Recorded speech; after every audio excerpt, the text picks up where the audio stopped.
A lot of people think that mortgage rates are the reason why housing feels so unaffordable right now, but that's actually not the full story. Mortgage rates have always gone up and down and fluctuated. They were at extreme highs in the 1980s and then hit record lows in 2020. And what we saw during COVID was the exception, definitely not the norm. Really quick, I want to show this graph because it's a great example.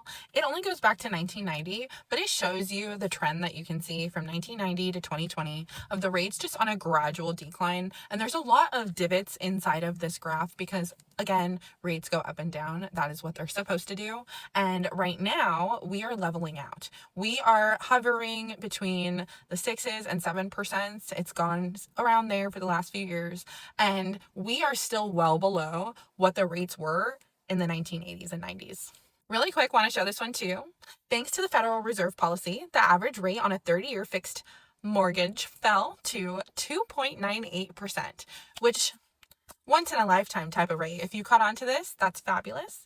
But if you have life changes or if you need to adjust because of the economy, because of the market, because of your lifestyle, you will lose the rate. So at the end of the day, you want these things to work for you because supply is actually the biggest issue. It is not mortgage rates. As of 2024, the median price of an average California home hovered around $854,000, which was more than double the nation's average. And in nearly 60% of California legislative districts, home prices are even higher than that. At the start of 2024, only about 15% of California working families could actually afford to buy a median price home. We have almost 40 million people in California, yet we only have housing for about 25 million people. California needs between 2.5 and 3.5 million more homes by 2030 just to keep up. And before I end the video, I have to leave you with this interesting fact. But according to the California Department of Housing and Community Growth, the state must annually build 180 new units of housing to keep pace with population growth.